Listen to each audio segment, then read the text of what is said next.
Joining me live now is LNP member for Fisher, Andrew Wallace. Andrew, thanks for your time this afternoon. What do you make of this latest report on tax reform in the upcoming budget?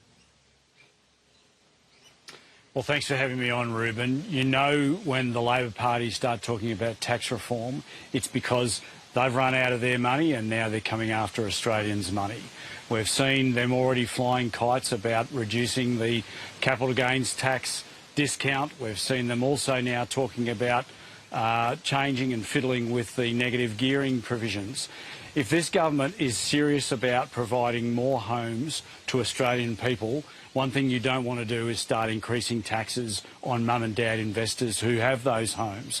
We've already seen large swathes of residential investors leave the market because this government, along with Labor state governments, have made it so difficult for mum and dad investors to own those homes, to rent them out.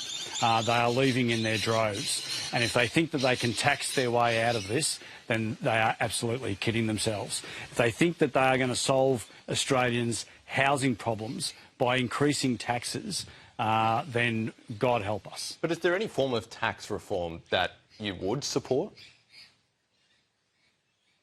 Well, look, that's a pretty open-ended question, Reuben. We would, of course, look at any reasonable option that the government wants to put up. Whether we agree to it or not is a different thing. But at the end of the day, the Liberal national parties are absolutely committed to lower taxes. We believe that more Australians should keep what they earn and that governments should be as small as humanly possible. At the end of the day, the Labor Party is continuing to drive this absolute madness of trying to tax Australians into some sort of productivity or some kind of affluence. But the opposite is the truth.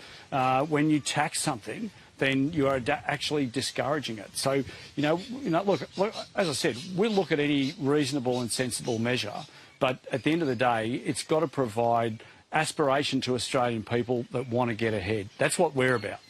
Andrew, a little closer to home, and the Liberal Party's post-election review, it seems, is going to be buried. What's the party hiding? Well, I'm not sure that the party's hiding anything, Reuben. I was looking forward to getting the review that would look into a pretty significant loss in the 2025 election. Do you personally think it should be published? I'd like to see it published. That said, I don't know what's in it because I haven't seen it. So, assumedly, there are some concerns around.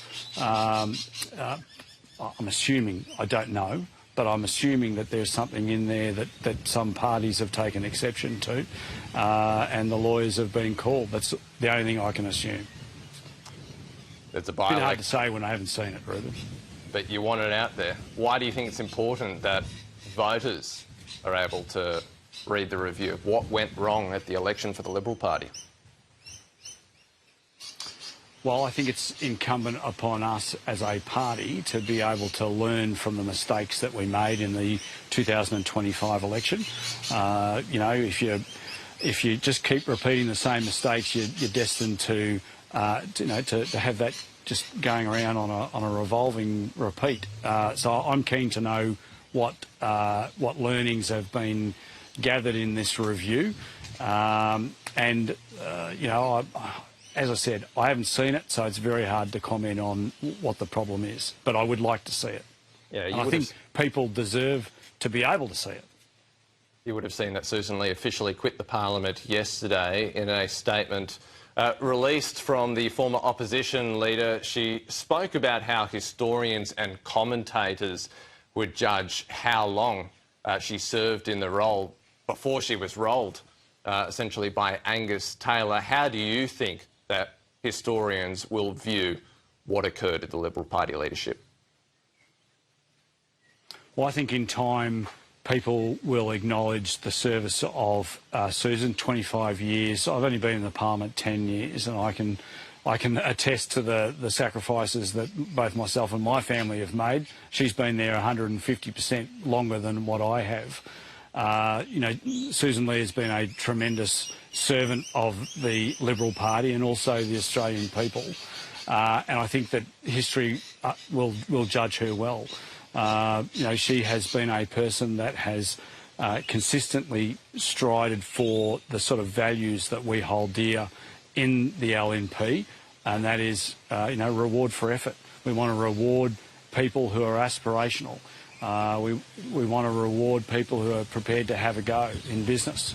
That's the sort of things that Sussan believed in, and I think that history will view her leadership in a very positive light. And Andrew, very quickly, it looks like there's a few supporters behind you there. You're having a Saturday Arvo barbie. Yeah, we are. It's every couple of times a year I try and get all my supporters together and put a barbecue on and just have a bit of a social gathering. It's important for like-minded people with similar values to come together in a social setting and chew the fat and look at ways that we can make Australia a better country. Very good. Enjoy. Thanks for your time on this Saturday Arvo. Thanks, Reuben. Andrew Wallace there. Authorised by Andrew Wallace, LNP, Boccarina, Queensland.